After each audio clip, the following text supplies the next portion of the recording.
इस समय हमारी मौजूदगी है प्रयागराज में, और प्रयागराज में प्रयागराज महाकुंभ 2025 जो कि शुरू हो चुका है। कल पहला शाही स्नान शुरू होगा। यहाँ पर संतों की सवारियाँ निकलेंगी। मैं इस समय जो मेरी मौजूदगी है वो है मुकुंद देवाचार्य पीठ में, और मेरे साथ मौजूद है महामंडलेश्वर श्री किशोरी शरण जी महाराज मिथिला कुंज वृंदावन वाले।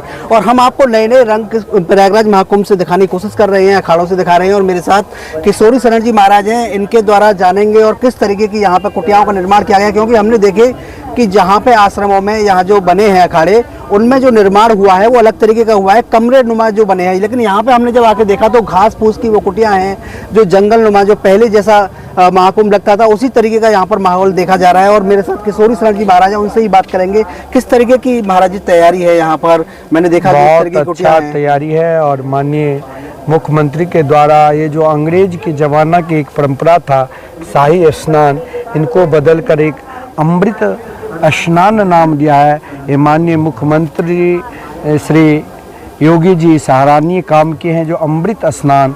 और इस बार के कुंभ जो 140 वर्ष की परंपरा की जो कुंभ लगा है, सबसे एक अलग है। इस बार के आप जनसलाब भी देखेंगे, चारों तरफ आपको लोग ही लोग दिखाई देंगे। जो पहले अमावस्या के केवल भीड़ होती थी, लेकिन इस बार की भीड़ के तुलना कहीं कर ही नहीं सकते हैं। और हमारे खलसा में भी वर्तमान समय में करीब 2000 लोग ठहरे हुए हैं कल्पवास के ध्येय से, जिनके मुकुंद देवाचार्य पीठ ट्रस्ट मिथिला कुंज के द्वारा निःशुल्क भोजन भंडारा निरंतर चलते रहते हैं। साथ में भक्तों का भी इनमें सहयोग है।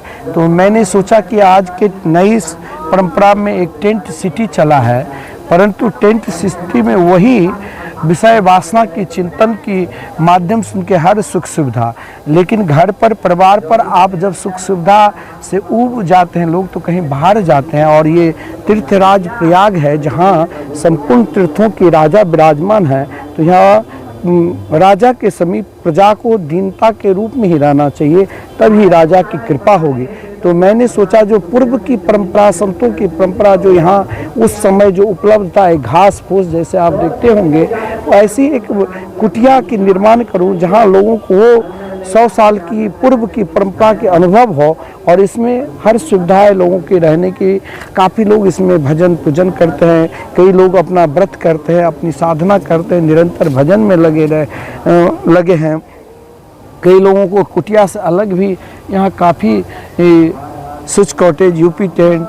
महाराज जी यहीं रोकूंगा आपको। मैं वही कहना चाह रहा हूँ आपसे कि मैंने इस खालसे में प्रयागराज के महाकुंभ में आज हम सुबह से घूम रहे हैं, कई हमने खालसाओं को देखा, टेंटों को देखा, लेकिन यहाँ पर वही जो मैंने देखा कि अत्याधुनिक सुविधाएं जो गेस्ट हाउस और बड़े बड़े होटल्स में जो सुविधाएं होती हैं 5 स्टार रेटिंग, वो सुविधाएं यहाँ के खालसाओं में दी गई हैं। और यहाँ पर देखा है तो बिल्कुल एकदम सादा सिंपल जंगल नुमा है, वही घास फूस की कुटिया। तो इसका कल्पवास का आप मतलब समझाएं पहले, तो कल्पवास होता क्या है ये जानना चाहेंगे। एक कल्पवास होता है जैसे 1 माह के अनुष्ठान, जिन अनुष्ठान में यहाँ तीर्थराज प्रयागराज में आप 10,000 वर्ष तक एक पैर पर खड़े होकर जो साधना की फल नहीं मिलेगा, वो 1 माह की कल्पवास में मिलता है।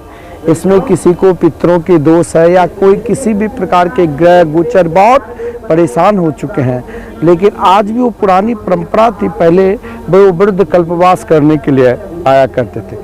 आज के समय में जब लोग 11 माह, वैसे भी हमारे शास्त्र में कहा गया है 11 मास आप अपने घर परिवार में अपने व्यापार सगे संबंधी के साथ रहिए, और 1 माह आप स्वयं को अपने आत्मचिंतन करिए।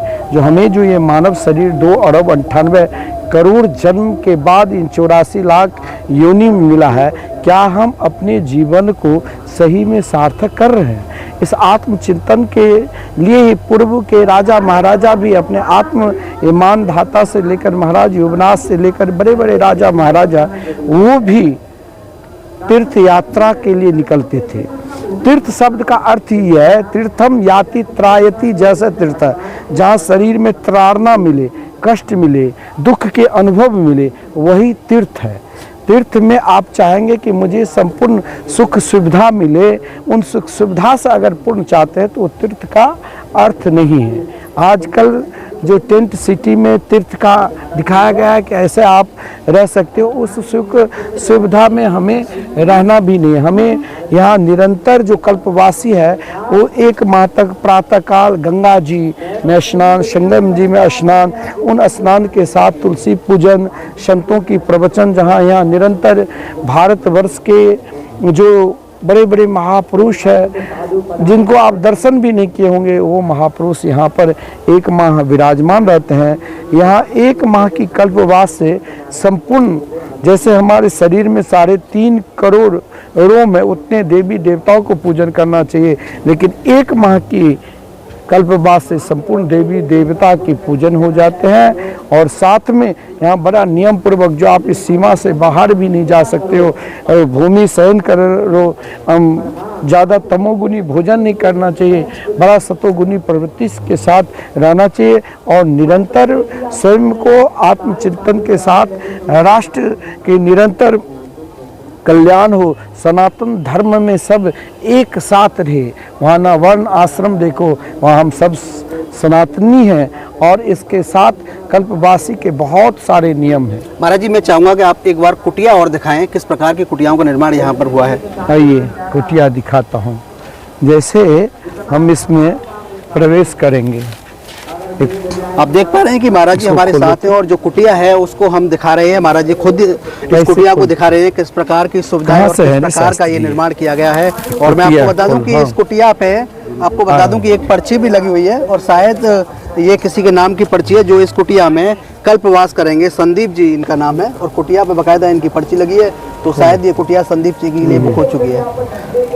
तो कुटिया जो है बंद है और महाराज जी इसे खोल रहे हैं और हम आपको दिखाते हैं कि जो घास फूस की जो कुटिया है किस तरीके का अनुभव यहाँ होता है और क्या सुविधाएं इसमें है। क्योंकि आपने देखा कि आर्टोजेनिक जो यहाँ पर टेंट सिटियों में रूम बने हैं वो हमने आपको दिखाए, लेकिन यहाँ का जो नज़ारा है बड़ा अद्भुत है, बड़ा सुंदर नज़ारा है।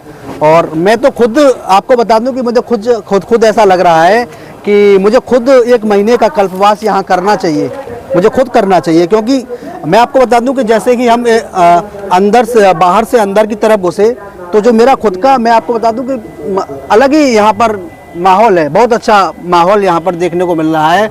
और चाहूँगा कि जो पहले जो कुंभ में होता था, जैसी कुटियाएँ होती थी, जैसे कल्पवास होते थे, वो अनुभूति अगर है तो यहीं पे है, वो अनुभूति है तो यहीं पे है। लेकिन लोग आएँ और इस प्रकार का कल्पवास जरूर करें। मैं महाराज जी से एक और अमृत स्नान के बारे में बात करता हूं, क्योंकि कल का अमृत स्नान है, 14 तारीख है कल को, और कल संतों की सवारियां यहां पे निकलेंगी। और आपको बता दूं कि यहां पे महाराज जी बताएंगे हमें। महाराज जी किस प्रकार कल का अमृत स्नान के बारे में कुछ बताइए, कितने बजे से अमृत स्नान है, क्या सही 13 अखाड़ा जो है ना, सभी के अलग अलग समय।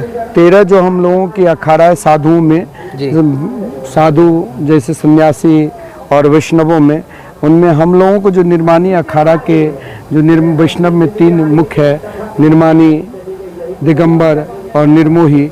तो निर्माणी का स्नान हमारे अखाड़ा से कल हम लोगों को यहाँ 9 बजे सुबह प्रातःकाल निकलेंगे और 11:20 में हम लोगों को अपने अखाड़ा से संगम में जहाँ स्नान की व्यवस्था रखी गई है, 13 अखाड़ा एक साथ, यही अमृत स्नान है जो यही दिखाना चाहते हैं कि भारत वर्ष में सनातन धर्म को बहुत लोगों को अपने आप को पहचानना चाहते क्या है। यही सनातन धर्म को अगर पहचानना है तो कल के स्नान देखिए, यहाँ ना कोई, सब साधु, चाहे वो ब्राह्मण हो, क्षत्रिय हो, वैश्य हो, आदिवासी, दलित हो, लेकिन वहाँ सब एक छत्र में चलेंगे, एक जगह स्नान करेंगे।